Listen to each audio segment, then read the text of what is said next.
Salam, mən tarix fənn üzrə təlimçi müəllim Natiq Məhərrəmli. Bu gün sizdən ərəb xilafəti mövzusunun izahına baxırıq. İlk öncə onu deyim ki, ərəb xilafəti 630-dan 1258-ci ilə qədər mövcud olmuşdur. Amma tarixdə ərəblərə qədər ki dövr də var, yəni ərəb xilafətinə qədər ki dövr də var. İndi həmin mərhələni ilk öncə nəzərinizə çatdırmaq istəyirəm. Ərəblər yaşayırdılar Ərəbistan yarımadasında. Ərəbistan yarımadasında, xüsusən də mərkəzində və şimalda yaşayan şəxslər, səhralarda yaşayan şəxslər adlanırdı bədəvilər. Bədəvilərin istifadə etdiyi heyvan əsasən dəvə idi, onu da adlandırdılar səhra gəmisi. Və bu dövrdə Məkkədə yaşayan şəxslərin çoxu Qureyşlər tayfasından idi. Və bir sıra dinlər, bütpərəstlik, yəhudilik və sair kimi dinlər burada geniş yayılmışdı. Hələ ki İslam dini yaranmamışdı. Ona görə də İnsanlar arasında ixtilaflar da çox idi və bir müddətdən sonra, xüsusən də 6-cı əsrdə bu ərəb xilafətinin hələ yaranmamasından istifadə edən Bizans və Sasani qüvvələri öz aralarında müharibə aparırlar və Yəmən ərazisini ələ keçirirlər. Bundan sonra 570-ci ildə Məhəmməd Peyğəmbər anadan olur. 610-cu ildə ona peyğəmbərlik verilir və Hira dağında belə deyək, Tanrı tərəfindən ona müəyyən vəhlər göndərilir. 622-ci ildə, daha doğrusu 610-cu ildə İslam dini yaranandan 3 il sonra Məkkədə Məhəmməd Peyğəmbər İslamı yaymağa çalışır. Amma 622-ci ildə onu oradan sıxışdırırlar. Xüsusən də Məkkəlilər, müxtəlif dini nümayəndələri bildirir ki, sən burada İslamı yaya bilmərsən. Onun Məkkəni tərk eləməsinə səbəb olurlar və Məhəmməd Peyğəmbər 622-ci ildə Məkkədən Mədinə şəhərinə köçmüşdür. Və bununla da hicri təqvimin əsası qoymuşdur və yaxud da bunu İslam təqvimi də deyirik. Və 630-cu ildə, əvvəlcə 624-cü ildə Bədir döyüşündə müəyyən qüvvələr məğlub edilir. 630-cu ildə də Məkkəlilər özü Mədinəyə yürüş edirlər ki, Məhəmməd Peyğəmbərin belə deyək, silahdaşlarını qətlə yetirsinlər, amma bunun qarşısını Məhəmməd Peyğəmbər alır və 630-cu ildə Məkkəlilər məğlub edilir. Bununla da ərəb xilafəti 630-cu ildə yaradılır. İslamın nümayəndələri, İslam dinini qəbul edən şəxs İslamın 5 şərtinə əməl etməlidir. Bir də ümumi bu 630-cu ilə qədər olan dövr də adlanır cahilliyə dövrü. Yəni insanların bir növ desək cahil olduğu dövr kimi də xarakterizə etmək olar. Ərəb xilafətində 4 dövr, daha doğrusu 5 dövr var. Cahiliyyə dövrü, bir də Məhəmməd Peyğəmbərin 4 xəlifənin, Əməvilər və Abbasilərin dövrü. İlk əvvəl biz Məhəmməd Peyğəmbərin dövrünə baxaq. 630-632-ci illərdə Ərəb dövlətinin rəhbəri olmuşdu və dövlətin əsasını da qoyan şəxsdir. Yəni Məhəmməd Peyğəmbərin dövründə böyük bir düzdür. Onun dövrü dini baxımından böyük bir dövr sayılır. Amma tarixi cəhətdən bizim kitablarımıza əsasən Məhəmməd Peyğəmbərin dövründə müharibələrlə bağlı elə də ciddi məlumatlar verilməyib. Sonra 4 xəlifənin dövrü 632-661-ci ildə olmuşdu 4 xəlifə hakimiyyətdə. Bunlar da Əbu Bəkir də 632-dən 34-ə qədər hakimiyyətdə olub. Ömər də 34-dən 44-ə qədər hakimiyyətdə olub. Osman da 44-dən 56-ya, Əli də 56-dan 61-ə qədər hakimiyyətdə olmuşdu. 4 xəlifə dövrü də adlanır, Rəşidi xəlifələr dövrü də adlanır. Onların dövründə bütün Ərəbistan yarımadası fəth olunur. Artıq keçirlər kənar ərazilərə. Bizans, Sasani kimi dövlətlərin ərazilərində fəthlər həyata keçirirlər. Şimali Afrikanın geniş bir hissəsini tutublar, bütün Şimali Afrikanı yox. Çünki bütün Şimali Afrikanı mən az sonra deyəcəm. Şimali Afrikada geniş ərazilər ələ keçirirlər. Fələstin, Suriya, Misir işğal olunur. 651-ci ildə Sasanilər dövlətini süquta uğradılar və yüngül atlardan belə deyək təşkil olunması ordunun, Sasani-Bizans müharibələri, eyni zamanda İslam dininin ədalətli din olması bu işğalları asanlaşdırırdı. Sonra keçirik Əməvilər dövrünə. Əməvilər dövründə və Abbasilər dövründə hadisələr kifayət qədər çoxdur. 661-750-ci illərdə hakimiyyətdə olmuş Sülalədə Əməvilər. 661-750-ci illərdə hakimiyyətdə olmuş Sülalədə Əməvilər.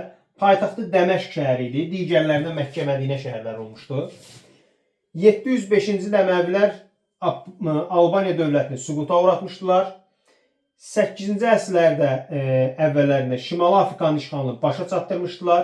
711-ci ildə Veskotları məğlub edib İspaniyanı fəth edirlər və Pireneya yarımadasının böyük bir hissəsini ələ keçirdilər. Amma onların bu fəthinin qarşısını 732-ci ildə Frank dövlətinin baş məmuru olan Karl Martel Poitiers döyüşündə alır, onun ərəb ordusunu məğlub edir və bununla da ərəblərin Avropada irəliləməsinin qarşısı da alınır. Daha sonra ərəb dövlətində müəyyən qədər Azərbaycan ərazilərində də işğallar olmuşdu. Biz bilirik ki, Qafqazda, Mərkəzi Asiyada fəthlər olmuşdu. Bu fəthlərdə də əsas rəqibləri olmuşdu Xəzərlər idi. Biz bilirik, burada da qeyd etmişəm, Xəzərlər idi. Daha sonra Sasanilər idi və s. Bu kimi dövlətlərlə müharibə aparıb bu əraziləri ələ keçirmişdilər. Hindistanın şimal-qərbinə qədər gedib çatmışdılar. Şimal-qərbində tutmuşdular. Hind çayı və Çin ərazilərinə qədər olan əraziləri ələ keçirmişdilər. 750-ci ildə Əbümüslümin üsyanı nəticəsində Əməvilər sülaləsi zəifləmişdi və onun yerində Abbasilər sülaləsi hakimiyyətə gəlmişdi və Kordova xilafət də artıq Ərəb xilafətindən ayrılır. Əməvilərlə bağlı digər bir məsələni deyim ki, Əməvilər dövründə milliyyətçiliyə yol verirlər. İslam dinini qəbul edən başqa xalqların nümayəndələrinə qarşı bir növdə isə sərtləşmə tədbirləri həyata keçirilir. Bu da millətçi, belə deyək, millətçiliyin geniş yayıldığını göstərir. Sonra Abbasilər sülaləsi, burada qeyd etməmişəm, 750-dən 1258-ə qədər hakimiyyətdə olmuş sülalə idi. 751-ci ildə Talas döyüşündə Çinliləri məğlub etsələr də şərqə doğru irəliləmirlər. Geri çəkilmək məcburiyyətinə qalırlar, çünki ölkənin bir sıra ərazilərində üsyanlar baş verdi. Ərəb dövləti geniş ərazili bir dövlət idi. Ona görə də şərqə doğru irəliləmirlər. Və bundan istifadə edən Uyğurlar həmən ərazilərdə Çin ticarət yolları və s. Mərkəzi Asiyada bir sıra əraziləri ələ keçirir. 762-ci ildə Abbasilər dövlətinin paytaxtı Bağdad şəhərinə köçürülür. Daha sonra 778-837 biz Xürrəmlər hərəkatını Azərbaycan tarixindən keçmişik. Həmin hərəkət nəticəsində Abbasilər xilafəti zəifləyir. Tək Xürrəmlər yox, başqa üsyanlar da vardı. Müsafir üsyanı da var idi. Elə Əbümüslüm üsyanı da demək olar və s. Bu kimi üsyanlar Abbasilər xilafətini zəiflədir və 9-cu əsrdə Misir, İran, Mərkəzi Asiya, Azərbaycan, Əfqanistan dövlətdən ayrılır. 9-cu əsrdə orduda, hərbi işlərdə, dövlət idarə etməsində türklərə mühüm rəhbərliklər verilir və bununla da, belə deyək, Abbasilər xilafətində türklərin rolu artır. Testlərə son dönəmlər, xüsusən də Xəyal Əhmədlinin testlərində də biz rast gəlirik. 833-842-ci illərdə Xəlifə Möhtəsim hakimiyyətdə olur. Xəlifə Möhtəsimin dövründə Bizans və Xürrəmlərə qarşı türklərdən istifadə etməyə çalışırlar türk tayfalarla. 1055-ci ildə Toğrul Bağdadı ələ keçirir. Bununla da siyasi hakimiyyət ərəblərdən Oğuz türklərinə keçir, amma dini hakimiyyət ərəblərdə qalır. Dini hakimiyyətində Oğuz türklərinə keçməsi 1517-ci ildə demək Osmanlı hökmdarı 1-ci Səlimin Məmlüklər dövlətinə son qoyması, Misri ələ keçirməsindən sonra ərəblərdə dini hakimiyyət də türklərin ələ keçirir. Yəni burada 1055-də siyasi hakimiyyət, 1517-də dini hakimiyyət türklərin ələ keçirir. 1258-ci ildə də Hülakü xan yürüş eləyir, Abbasilər xilafətini süquta uğradır və bununla da ərəb dövləti süquta uğramış olur. Bu olur bizim dövlətçiliyimiz. Sonra gəldik əhalinin sosial vəziyyəti, ictimai həyatına. Əsasən alınırdı xərrac vergisi, insanların ödədiyi, biz bilirik ki, Sasanilər dövründə xərrac, ərəblər dövründə xərrac. Sonra cizyə can vergisi, Sasanilər dövründə yenə də demişdik, gezid ərəblərdə cizyə. Xüms, daşına bilən əmlaka görə alınan vergi, zəkatdakı müəyyən insanların İslam dininin 5 şərtindən biri olan zəkatı ödəməsi idi, yəni kasıb təbəqəyə.